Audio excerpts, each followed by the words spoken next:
Good morning, everyone. Hold on a second. There we go.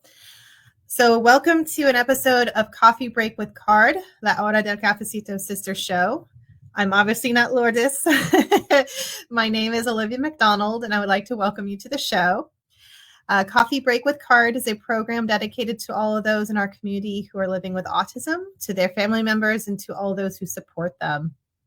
So please come on in and sign in the comment section. Let us know if you're having a cup of coffee or tea with us. So in today's program, we will be discussing twice exceptional or 2E students or 2E individuals. So what does this term mean? What are some of the issues associated with identifying these students and much more? So please join us. We have a lot to talk about. So let me start off by introducing you to your coffee break hostesses for today. As I mentioned, my name is Olivia McDonald. I am a professional in the field of public health, and I'm a early childhood consultant here at CARD USF. I am also the mother of two. My youngest is today's her birthday, so feeling a bit emotional about that today. And I also have a younger brother diagnosed with autism. I am joined by my fabulous colleague, Yasmin Castellano. Buenos dias, Yasmin. Buenos dias, Olivia. Good morning, everybody. And as you know, Yasmin Castellano is an excellent professional in the field of mental health. She is a CARD consultant assigned to the youth group from middle school to young adults.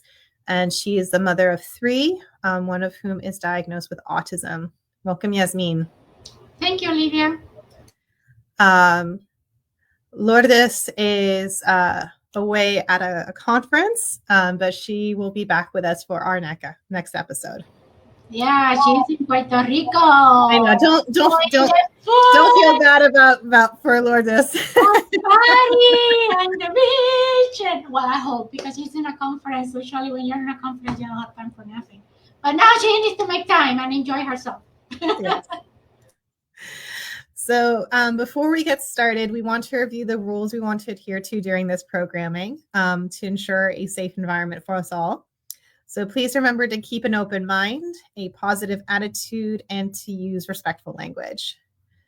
Let me go ahead and see if there's anyone in our audience that we need to greet. I want to say good morning to one of our number one fans, Philomena. Hi, Mom. Good morning, Philomena. And good morning to Giselle. Thank you for also being with us on the Spanish version of our show, La Hora del Cafecito. And good morning also to David and Mark. Thank you, everyone, for joining us this morning. We really appreciate it. So for those of you who are just joining us, again, in today's program, we will be discussing twice exceptional or 2E students. What does this mean? What are some of the issues associated with identifying these students and much more? So Yasmin is going to be asking me the questions and I'll be answering them and bringing all the information that Lourdes put it together for us. So please join us. We do have a lot to talk about. So with that, I'll go ahead and turn it over to Yasmin. Perfect, Olivia. So my first question is, what does the term twice exceptional or number 2E mean? Yes. So the term twice exceptional, or sometimes it's referred to as 2E, again, the number 2 and then the letter E together. It refers to intellectually gifted children who have one or more learning disabilities. And this could be things such as dyslexia, ADHD, or autism spectrum disorder. Twice exceptional children think and process information differently. Like many other gifted children, 2E kids may be more emotionally and intellectually sensitive than children of average intelligence. But at the same time, due to uneven development or asynchrony, as sometimes it's referred to, or their learning differences, twice exceptional kids struggle with what other kids do easily. And so because of their unique abilities and characteristics, 2E students need a special combination of education programs and counseling support. Very, very correct. And one of the things that I was saying with the Spanish show is that as parents and sometimes many professionals, because these kids are gifted, uh, they are they brush them off. Like, Mm-hmm. but the child is very smart, and because he's very smart, at the age of 5, the child is so smart, meaning that, oh, he already had the whole life figured out. From now up to adulthood, like I don't have to worry about it. I just need to worry about that. He needs to learn how to take a shower, blah blah blah blah, the basics. But actually, in terms of life and academics, I don't have to worry about. And whenever the child fell behind or something or doesn't perform according to what I believe, parents believe, teachers believe, professionals believe, the expectations that part of them of or label or box of how that gifted child you know, then Mm-hmm. we put it on them. Like, you are not good enough. You are lazy. You are not doing your best. You're not working hard. You're not, you can do this. Wow, you're very smart. And they put it on their face, which is true. You're very smart. You're very smart. Like, it's a given. So, and I know you're going to explain a lot more about this, but I wish that from this show, that many parents and professionals and educators, we can take that out of our mind and just go with an approach of, oh, let me see where this child stand at and what are their needs, what are their strengths, and provide the support and let the child who to let us know and to guide us. Yeah, So, we have to look at these children holistically, not just like in a singular dimension. correct. Yeah. So, and that's a beautiful way of putting it. Beautiful. So, Olivia, what are some of the issues associated with the identification of twice exceptional students? Yes. So, speaking of that identification, so it is often a complicated process and requires a unique ability to assess and identify the two areas of exceptionality. So sometimes the disability may be hidden, or it's being masked, or the child's masking, which can complicate the identification process. And then at the same time, some school districts may not have clear procedures in place for identifying or meeting the academic needs of twice exceptional children, which leaves many 2E children under-identified and underserved.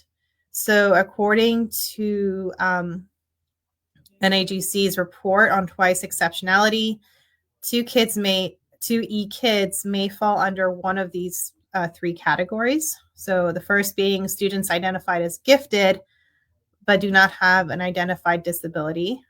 So they may go unnoticed for possible special education evaluation. They may be considered underachievers or often perceived as lazy, as you mentioned, or unmotivated. And they may achieve great at grade level until curriculum becomes more difficult. And then that's often, during middle and high school. Another one might be students identified as having a disability, but not as being gifted. And that, they may be part of programs that focus solely on their disability. They may be inadequately assessed for their intellectual disabilities. And they may become bored in special programs if the services do not challenge them appropriately. And then finally, the last category, they might be students not formally identified as gifted or disabled. And so they may be considered achieving at grade level and assumed to have average ability. They may struggle as curriculum becomes more challenging as well. And they may never be referred for special education evaluation due to that deflated achievement and standardized test scores. That's very correct.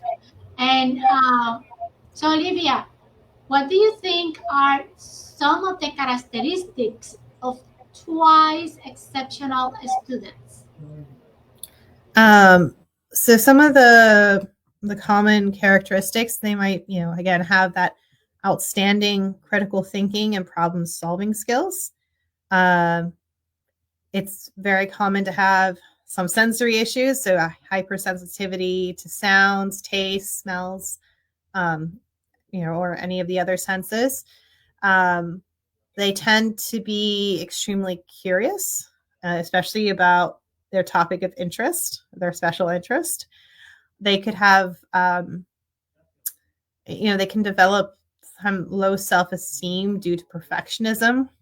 And again, that disconnect between that, what they feel they're capable of and what they're actually achieving. They could have poor social skills, intense focus on areas of interest, and difficulties with reading and writing due to cognitive processing deficits. And then it's not also uncommon for behavioral problems to come up because, or to develop because of that underlying stress, boredom, and lack of motivation. And based on all this information and also the characteristic that you just mentioned, so what suggestions do you have for parents and or teachers actually to help them advocate for their children if they suspect that their children may have issues that might be underlying and have not yet been discovered to help address some of these issues? Right. So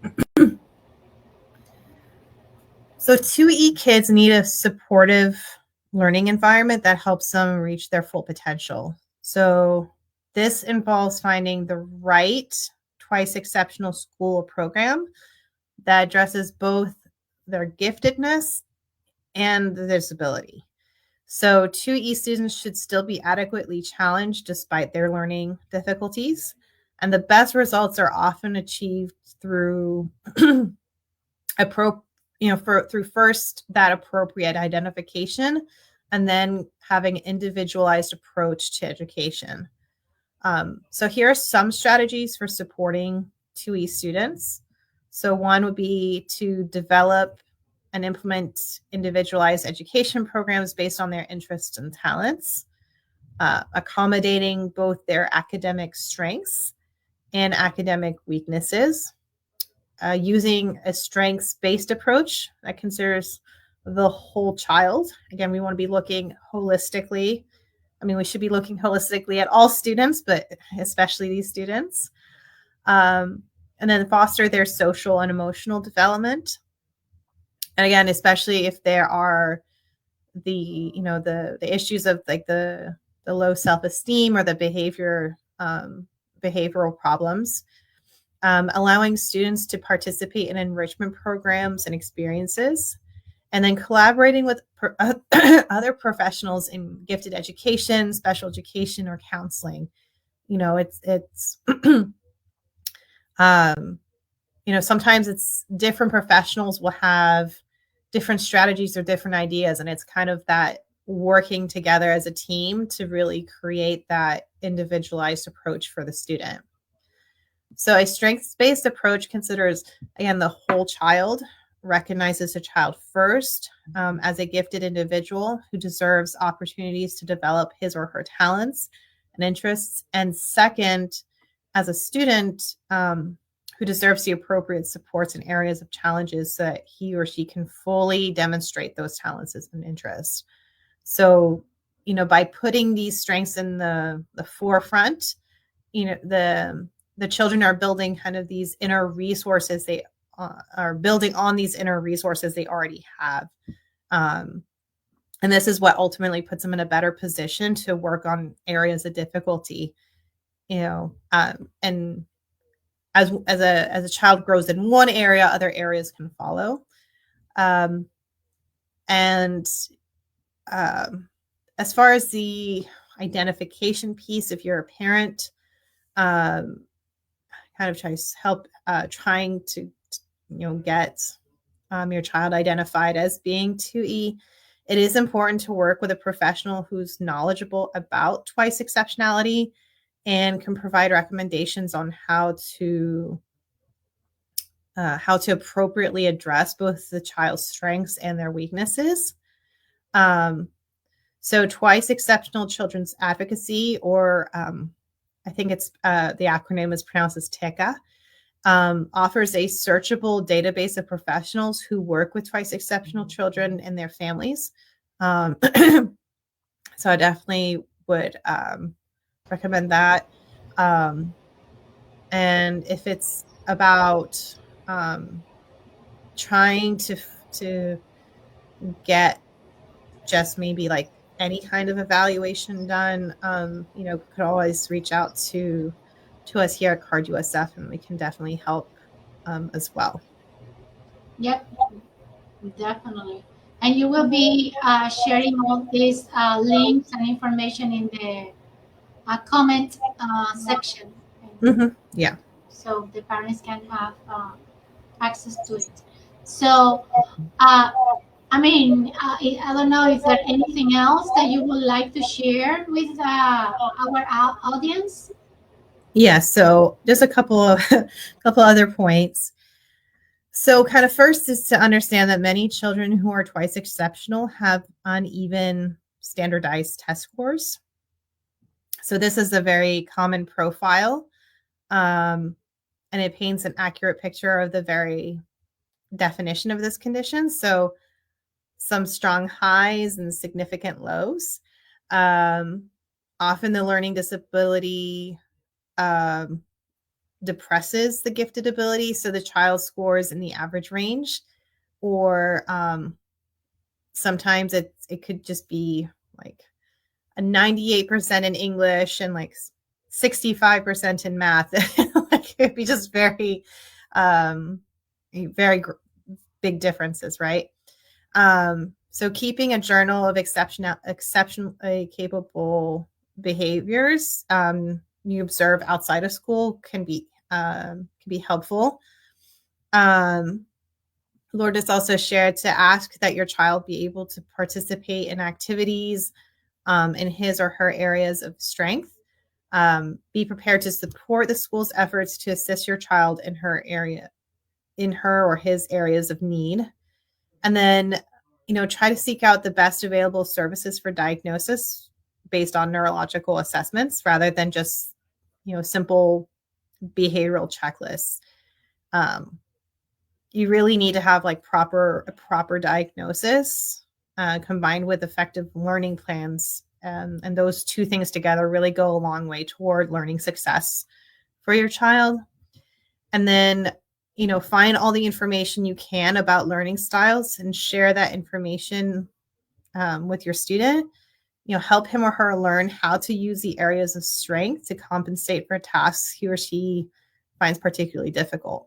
And again, this is why having that identification piece is so critical, because you can realize, like, for example, if it's ADHD or autism, it's an executive, there's struggles with executive functioning. So it's like, oh, so we need to maybe use this strategy for learning to study rather than maybe what's like a conventional recommendation, right?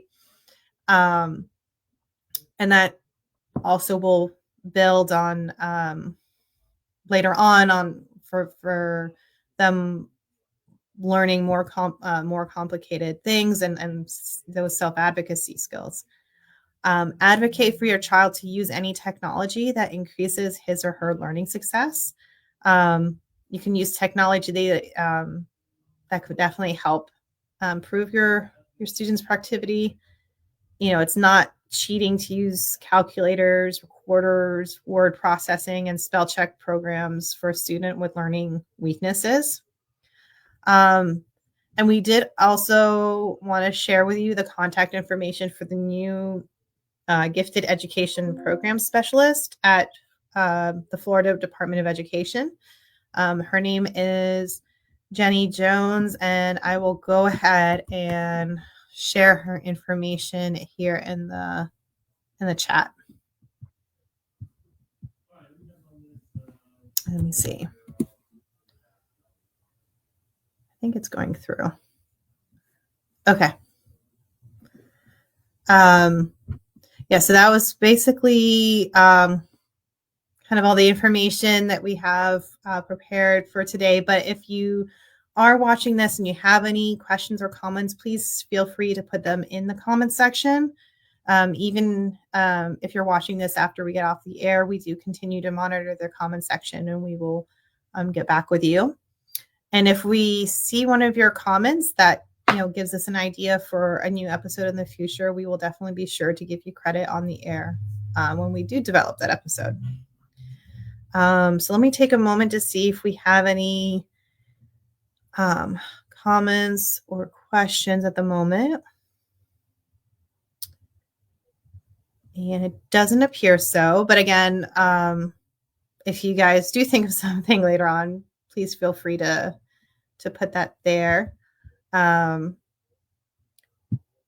do want to take a moment to say thank you to Lourdes for putting together this valuable information to our audience, and to Yasmin for helping me with the questions and sharing this with you today.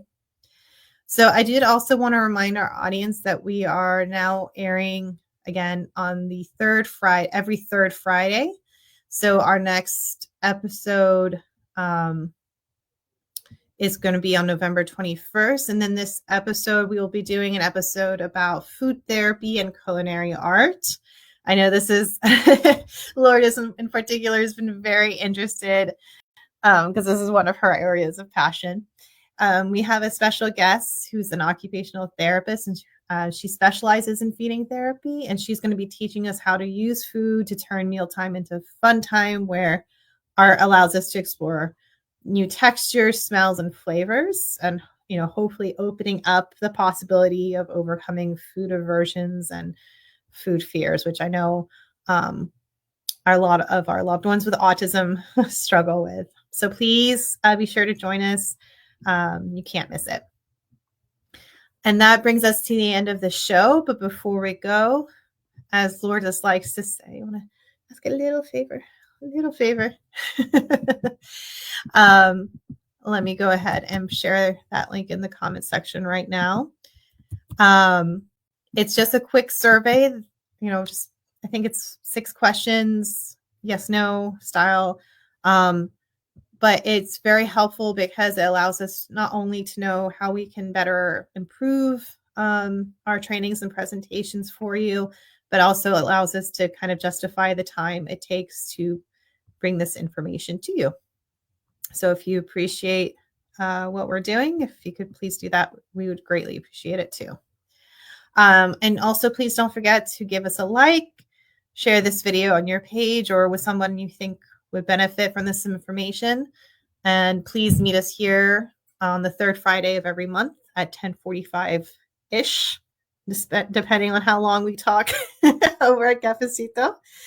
And please join us here so we can share a cup of coffee with you as we spill the beans on important topics related to autism.